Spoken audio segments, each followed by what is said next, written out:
but you can see the slides. So, Johan, could you unmute and see if he can hear you? I've done that. Okay, just say test 1, 2, 3. Test 1, 2, 3, and it takes a while for him to pick up. Then we're going to hang up, and okay, then we're all set. Then we'll get back to you after the presentation. Okay, bye. Okay. So it seems to work. Okay, well, thanks all for coming to my pre-doc presentation. I'll talk to you about my project, which is about co-evolution of cyanobacteria in chytrid parasites. So, fungi versus cyanobacteria, basically. So here we have an image of a fungi and of a cyanobacterium. Of course, this fungi is not the fungi I'm working with. This is just a mushroom. It looks more like this. First, I want to tell a little bit more about cyanobacteria. So, cyanobacteria are primary producers, as I would think most of you know. They are potentially toxic. A lot of species are toxic or have the potential to be toxic, and they can form dense algal blooms. So maybe you've seen these signs next to recreational waters where you can swim. This might be that there are toxic cyanobacteria present in high concentration, or they might be present all year round and they're warned to look out for them. And if you have very dense algal blooms, it can look something like this. So here you see a very green water, which is probably due to toxic to cyanobacteria. It can even look like this, where you have very thick scum, very thick, sort of almost soup-like water. So then a little bit about chytrid fungi. So just to be clear, this is the part. This is the parasite. This is the fungi, and this is a diatom. So I just use this picture because it's a very pretty picture, and I think it nicely shows that the parasite is connected to the diatom, which is a different kind of phytoplankton. And also something to say is that this parasite would not be able to infect this cyanobacteria. So they are very specific. So I think most of you, if you know chytrids and you're not working with them, you know them from the amphibian decline. So a lot of frogs and salamanders or amphibians, they can be infected by specific types of chytrids. And some of them have even gone extinct because of this. They're already low in numbers, and because of chytrid infections, they think they've gone extinct because of that. So they are parasites, as I said before. And what does it mean? It means that all the energy and nutrients that comes from that the parasite uses comes from its host. So it can only live off energy and nutrients that the host has. And something else which is very specific about chytrids is that they have swimming zoospores. So how does it look? The reproduction cycle. Well, here we have our swimming zoospore. So this is the chytrid zoospore. Here we have our phytoplankton host. So the chytrid zoospore swims and tries to find its host. It attaches. And once it attaches, a sporangium starts growing. So this is a structure of the fungi that starts growing. And then once the sporangium is matured, the zoospores, they come out the hatch, and the whole cycle can sort of start over again. So that's how the cycle works. So what does it look like in real life? So here we have a microscopy picture at around 200 times magnification. So the left is a normal microscopy picture, the right is one with fluorescence. And the red you see is from chlorophyll, it's fluorescent from chlorophyll. The blue you see is from the parasite, it's with a stain. So this one is not infected, you can see it, you don't see anything on here, it looks very, very good, and also it's very red, so there's a lot of chlorophyll still. This one is infected, so here at the end you see the sporangium growing, which you see in blue here, so that means it's a parasite, but it still has chlorophyll also, so it's still kind of alive, but it's being infected. And so this is the sporangium. And this one is completely diseased, so you do see the shell here, but you see only blue here, so there's no chlorophyll left, so it's completely diseased. Yeah, so then I move on to what sort of why we're looking at this interaction. So a lot of cyanobacteria, as I said, they are toxic, they have the potential to be toxic. But this toxicity is actually only toxic for us, so that's why we started looking at them, because we found that they found that cyanobacteria can be toxic to humans and other mammals. but actually it's just a whole wide range of bioactive compounds with a lot of different bioactive activities. So over 600 different compounds have been found in cyanobacteria. So not in one strain, but in cyanobacteria, more than 600 different compounds have been found. And they have a large range of different activities. Antifungal, anti-UV, antiviral, there's a whole lot of them. And then the question is why? Why do they have all these compounds, and why is it so diverse? Because it's obviously not free. You have to produce them, so you have to put energy and nutrients in them. But you also have to maintain the genes for them, which costs a lot of energy, because every time you divide, you have to replicate these genes. And something else I need to add to this is that these chytrids are highly specific, as I said, so they cannot infect between species, and often they're even strain specific. So the same species have different strains, and then the chytrids can infect one but not the other, and they're highly specific. It might be that there is a sort of chemotype dependency. So this is something that's not absolutely clear, so put a question mark, but this is important for the hypothesis that we have in my project, which is that the wide variety of bioactive compounds produced by cyanobacteria is the outcome of a struggle with co-evolving parasites. So the reason for all the compounds present is because there's a struggle with parasites, so cyanobacteria struggle with parasites, and then in the co-evolutionary process, they've developed all these compounds. And one way to look at this is an arms race, which you can think of the Cold War, where the United States and Russia, they developed nuclear weapons, and they've sort of, in response to each other, they're making more and more and more, because you have to keep up with the other. In the system, it would be chemical warfare, where they're making compounds instead of course, having nuclear weapons.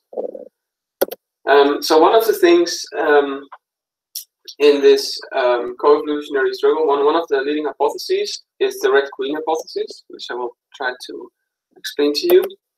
So the Red Queen hypothesis comes from a book by Lewis Carroll. You might know him from Alice in Wonderland, where he is Alice. And the Red Queen says, now here you see, it takes all the running you can do to keep in the same place. So I will come back to that later to explain why that then leads to the Red Queen hypothesis.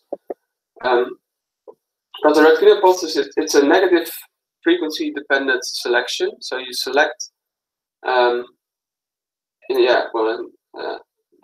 a penalty to a high abundancy. So if you're very abundant and you can be affected, then you will be selected against because your fitness decreases because you are being infected more and more. So you're sort of being brought down. And it's time lagged, and this might lead to succession at the strain level. So what does it look like? A bit like this, where you would see host A, which is high here, and because host A is high, it's being attacked by parasite A, which goes up as well. And because there's a lot of parasites that are infecting host A is driven down. And then, of course, because there's no host anymore, the parasite is also driven down. Then when the parasite is low again, the host can again come up. And this is a cyclical of nature, so you could imagine the round as sort of running in a tight circle, so you're running in the same place. So you're sort of running very hard, but you're actually staying in the same place all the time. And this is even more true if you add in a line for the parasite, or to add them both in. So they're both running together, but actually relative to each other, they're staying in the same place. So they're running very hard, but relative to each other, they're just staying in the same spot. So then I will move on to this. So this was sort of the underlying hypothesis of my project. So now I will move to fieldwork, where I will explain a bit why we chose this lake and what hypothesis, what we expect in this lake then. So this lake was chosen because there are recurring blooms of Annabina. So this is Lake Eda, where Delphine works. From literature we saw it was clear that there were recurring chytrid epidemics with a high prevalence of infection. And prevalence of infection means that the percentage of filaments or cells that are infected. So if you have a lot, then there's a lot of infected filaments, which puts a lot of pressure on the phytoplankton. So here you see a picture. Okay, so here the prevalence of infection being very high, almost 100% in Lake Eda. So this would be a suitable lake to do the field work. And the hypothesis here is that there will be a succession of Anabina, alpha-Anabina chemotypes, depending on the chytrid epidemic. And a chytrid chemotype is chemotypes is, imagine one strain makes a set of compounds, another strain makes another set of compounds, then those would be two distinct chemotypes. And how it would look like is a bit like this. So here we have again our host A, parasite A. So host A is high, so therefore the parasite becomes high and it drives down host B. And then if you add in host B and parasite B, then it might look something like this. So it's very complex, but I think you can follow it. Host A is high and therefore affected by parasite A. It's driven down, and because host A is down, host B can actually come up. And then when host B is up, it's actually affected by parasite B. So that means that host B goes down, and then host A can come back up again. So you get these sort of cyclings of different strains through time. And this might be during a season, but maybe also between seasons. So that's something we expect using this hypothesis. So the approach for Eda, so this weekly sampling of the lake in September and October, and we did this in 2016. And then we want to look at the growth and the infection dynamics. So that's, you see like how many filaments are infected and how much is the bloom growing. Also HPLC mass spectrometry analysis, so that's an analysis to look at the compounds that are actually produced, see which ones are there, and maybe that you already see succession of different compounds during the season. And the last thing what we want to do is use an EPIC PCR method, which is a very new method that allows to see if specific filaments which are infected, if they carry specific genes that are related to the infection. So I will explain a little bit more about the EPIC PCR method because it's a very new method and I think it's nice to explain. So the samples that you get from the lake, they will be emulsified in a water oil emulsion. And this means that actually you have to imagine that every droplet you see is actually a piece of sample, so part of sample. So that's how you sort of capture the sample in droplets. And then the aim is to capture individual cells and filaments in droplets. So you will also capture filaments that are infected. You see your sporangium on the side, on the end. So you will also capture infected filaments. And then one of the tricks is to use a compound or a compound substance you add it to the samples, which can be solidified. So this can, for example, imagine you have gelatin and you're making something and it solidifies at some point when you heat it up. And you can do something similar with the different substances. So you sort of make droplets that all stay droplets when you take them out of the emulsion, so you can handle them. And then every droplet gets an external barcode. So every droplet will become unique at this point, and you can distinguish them from the others by a DNA barcode. So you have here a droplet, imagine it has an infected filament and it has a barcode. And then what will be done is, so PCR reactions will be done inside a bubble. And this way you can look for specific things, 16S, so this, or you can look at the variation of strains or maybe species in the bubble, and you can even look for specific genes. Maybe you're interested in genes for bioactive compounds, so you can look for those. And all PCR products that you generate this way, so every PCR product that comes from the same bubble, so maybe it's a gene you find or a 16 or 18S, something with the diversity, they will all have the same barcode, so you know they belong together.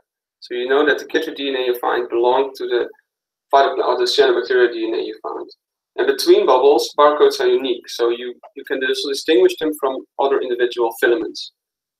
And this then allows to really see that, for example, cyanobacteria with genes for specific compounds are much less infected than, oh, this is new.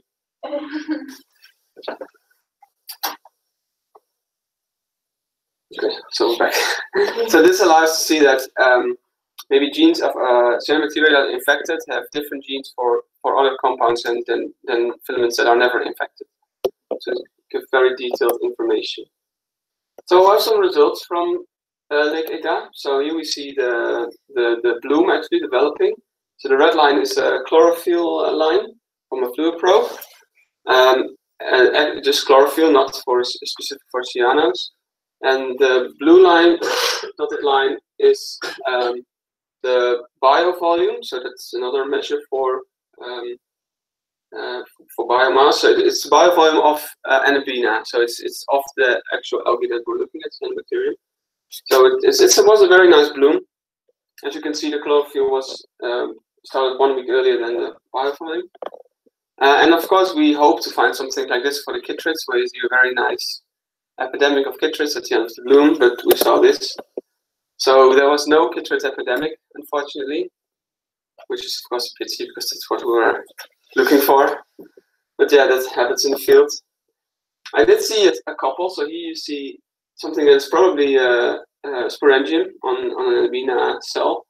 But I've seen maybe 3 or 4, and I've looked through like thousands of filaments and seen only 1 or 2 or 3 or 4 of those sporangia. So unfortunately, no chytrid epidemic. So we've also done the analysis for the compounds, and also here, first thing to note is that the compounds were very low, so the peaks were very low. And here you see some of the peaks. So we also ran some other samples from a culture in the lab with compounds, and then we found peaks that would be like here and go down. So this is very low compared to the control we had with compounds.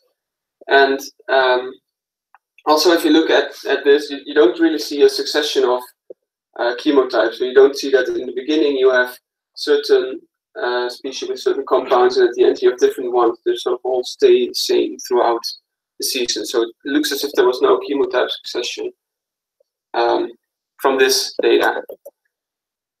And I have to really say these were very highly concentrated samples. So it's not that we missed anything because the concentration was too low. It's were very, very concentrated filters.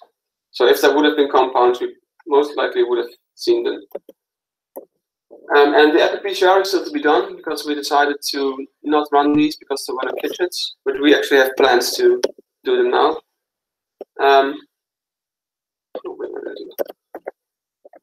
Yeah, and something else. In 2017, there was no bloom of Anabaena whatsoever, so we did not go out to take samples because there was just nothing going on in the lake. Anabaena, of course, there were other species. So then we have a collaboration with Thomas Rolla in Norway. So he has sampled Lake Kolbotnvannet for us. And there was a bloom of plankton recrudescence, very dense. And there were also chytrid infections. So we're very hopeful to use sort of the same approach we had for Lake Eta, but then use them for samples we have for Lake Kolbotnvannet. So we're sort of planning to do a similar thing we planned for Eta, but now we have samples from a different lake in Norway. And something else that came from talking to Thomas and talking about this lake is that there seems to be a thermal refugium for plankton recrudescence at low temperatures. And what does it mean? It means that below certain temperatures, there is no infection anymore by chytrids. So if they go below a certain temperature, they cannot be infected anymore. And this, of course, might be very interesting. If you look at coevolution, if they have a sort of place to hide, it changes how the coevolution works when they have no place to hide. So then you get different effects. So for this reason, we came up with an experiment, a factorial experiment with temperature and light. So as I said, observation lake show refuge conditions for plankton at low temperatures. And we look at light because light is probably important for the infection. because zoospores try to find their host by sort of smelling them. So cyanobacteria and other phytoplankton, they exudate a lot of compounds when photosynthesis is running, and it's probably the zoospores find their host through chemotaxis. So they notice them by all the compounds that are exudated. So the hypothesis here we have is at low temperature there will be no infections. There will be a positive effect of light on infection, so higher light will lead to high infection. And another thing is what we might see an interaction effect, where you see that maybe at low temperature and low light you have no infection, but maybe high light will negate this and you still get infection. So this is something you can expect. So it's a full factorial design experiment, 4 different temperatures, 4 different light conditions, so from 6 to 21 degrees. Which is sort of in the range where Planktontrix grows. 4 different light conditions, 2 micromole to 21, so it's actually very low light already because there are low light adapted species. And then we have 4 replicates per treatment, and then we run an infected treatment and an uninfected control. So then you end up with 128 flasks, which then looks like this in the cold room. So I made a lot of these boxes with temperature regulation and aquariometers, and there's boxes inside them with water, so the flasks are all in water, and the water is being heated to the right temperature in the cold room, so they're sort of being brought down by the temperature in the cold room, and then they're being heated up again to the desired temperature. So this will run for around 18 days, and measurements were taking every other day. So the biovolume, we're looking at the prevalence of infection, so that's the percentage of filaments infected, and also we look at the number of zoospores that are produced. And then for this, I've developed a method using the Citation 3. I think a lot of you know the device in the lab. So I want to go in a little bit more detail about this, because you can imagine if you have 128 flasks, you really need some form of automation. So I've taken 2 ml at each sample date from each flask, and that is enough to do all the measurements. Why automated microscopy? Well, of course, it's less sensitive to human error. Well, of course, automation, I think that speaks for itself. It's really needed if you have a lot of flasks that you cannot do everything manually. Because I have 128 flasks, 9 sample points, and then I measure everything twice, so then you end up with 2304 samples, which is a bit much to do manually on a microscope. So that's why I use the citation. Another thing that's important with this method is, imagine that you look through a microscope and you see this. So you see a filament, or you take a picture and you see this. And then you decide, is it infected or not? Well, you decide no, because I don't see any infections. But then if you zoom out and you see actually the entire image, which you can do with the citation, and you see that indeed on the end there was a infection. So to be able to determine the prevalence of infection, and with this many samples, I need to have a form to take automated pictures in a fast way to be able to measure everything. And then I've also developed something to measure biovolume, and then sort of fully automated, so I don't also need to count them by hand. I just feed the photos into imaging software, and then it says, okay, this image had this amount of biovolume, which is very useful. So I have some preliminary results. So I saw no infection at all below 11 degrees, or at 11 degrees, and everything was infected at 16 degrees, so also the low light treatments. So to come back to the hypothesis based on this, there is indeed seems to be a thermorefugium, and light from here doesn't really seem to play a role, but I think this is just some sort of qualitatively guessing the amount of infection. So this is not finalized data or result, but I think there are more infections in high light than in low light. So that's an expectation. But when I will do all the measurements properly, after this I have time for that, then I can really see if this is true or if it's a different pattern anyway. Here I have the this is from the final day, so the biovolume at the end of the experiment I will show here. so only one day. Here we will see the non-infected, and here we will see the infected. So here we have the light intensity, so low to high light, and the light, the temperatures are in color coded. So this is not infected at low light. So we see that there's not a lot of, well, we see this growth in cultures that are not infected, and then we look at the other ones, and we see a very clear effect of both temperature and light on the growth of the cyanobacteria.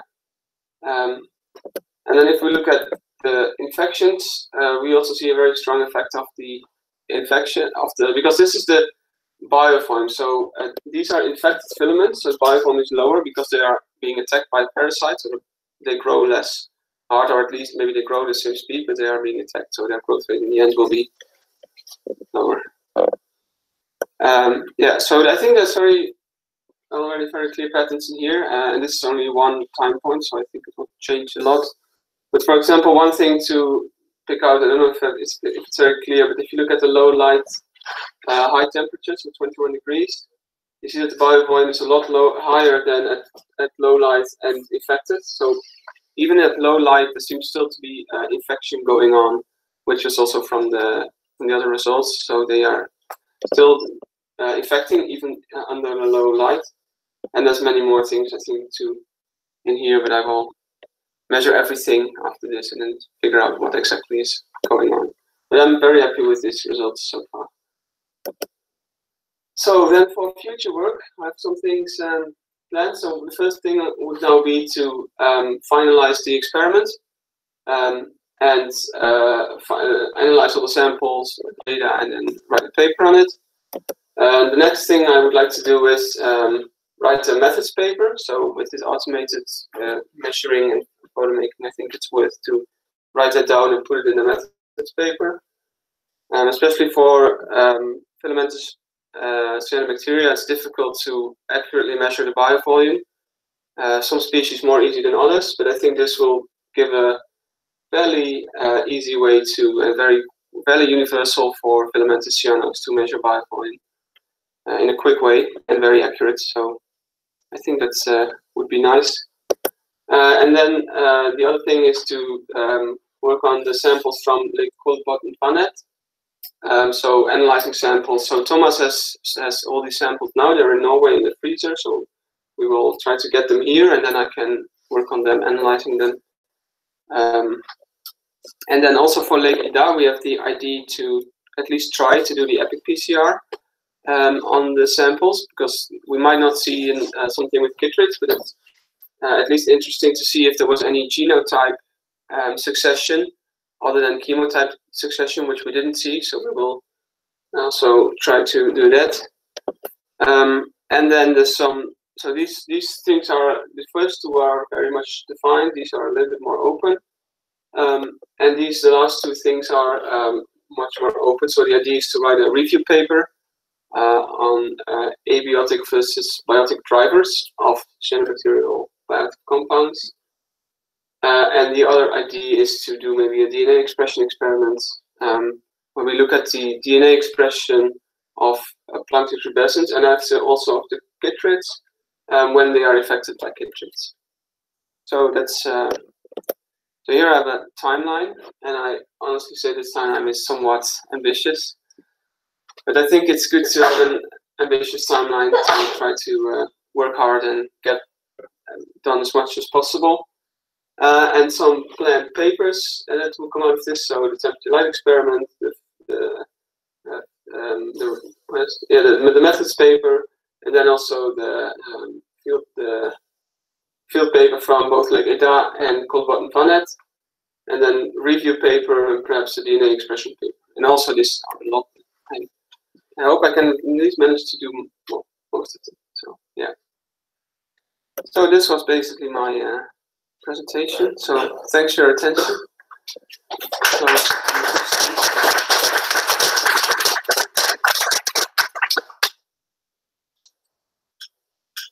any questions from the audience? Yeah. You said that your samples from the lake were very concentrated. Yeah. Do you think that if you try to set passive samplers over a longer time in the lake, you could get some. You mean to even further increase the? You're taking on your samples actually everything that's there with the algae and the compounds. Yeah. I think that if you focus on the compounds itself in the lake over time with a passive sampler, But the compounds are inside the algae. So if you take the algae, you also get the compounds if they're there. So of course there are also compounds that are more go outside of the cells, but the compounds we're looking for now were mainly inside the cells. Imagine that you work very, very low concentrations. Right? With these compounds, the presence of them are in very low concentration. Well, they can. It depends. If there's really toxic species, then the amount of compounds present in the cells can actually be quite high. And it depends, of course, on which compounds you're looking for. But we had very, very concentrated samples. So if there would have been things in there, and of course it can be that maybe there's like a rare fraction of strains which do have compounds, but they are maybe like 1 or 0.1% of the entire population. Yeah, then you can make very concentrated samples. But it might still not be enough to detect. That could, of course, be that there were some. But it could also be that there's maybe, besides Anabina, some different species that do have some compounds which you sort of pick up in small bumps. So, yeah. Yeah. Maybe I have a stupid question, but That's okay. So I thought these compounds would be there even if they're not infected, like the algae is using another. Yeah. So, but you're expecting to have more when you have infection. Well, what you maybe expect is that you find filaments that are not infected to have less compounds. Oh, sorry, have more compounds. So maybe the compounds that are present are a defense against the infection. So if you have the compound, you cannot be infected.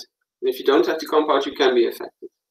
So then if you would look at all the samples, and of course you never know if a filament has not yet been infected or cannot be infected. But you can, I think, see that if you really see a very strong pattern that this sort of chemotype you always found is never infected, then it's at least a clue that it might provide defense against the infection. Because this lake, you didn't find any fungi had a history of infection, right? What do you mean? So the one where you didn't find, maybe made it. Yeah. Yeah, the first lake. There was a history of. Yeah, there is a history of infection. Yeah. But, yeah. So maybe these compounds got lower because. Well, you would expect that if there's a lot of infection, the compounds go up, because if they are a defense, then there would be more strains with compounds, so they cannot be infected anymore. If this is the case. But yeah, is it clear or is it still not? Yeah, sure. So the first year you found Anabina, but you didn't find infection. Yeah. Okay. Too bad. Yeah, that's a pity. But, yeah. Oh, it did help. Yeah, and this year, or last year, there was no Anabina even, so there was nothing to sample. What was there? Pico, what did you say? Yeah, Pico cyanobacterium. Yeah. Phainocapsa. Okay, thank you for participating. Again?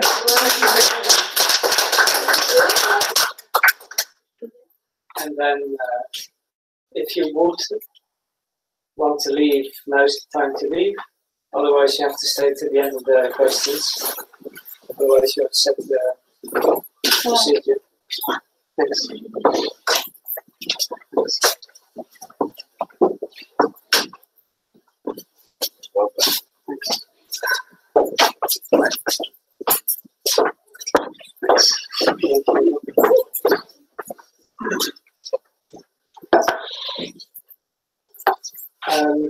Is there any way to talk to Thomas?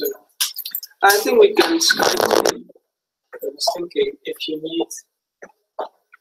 need to go back to your slides, I could just sort of switch between Skype and your presentation.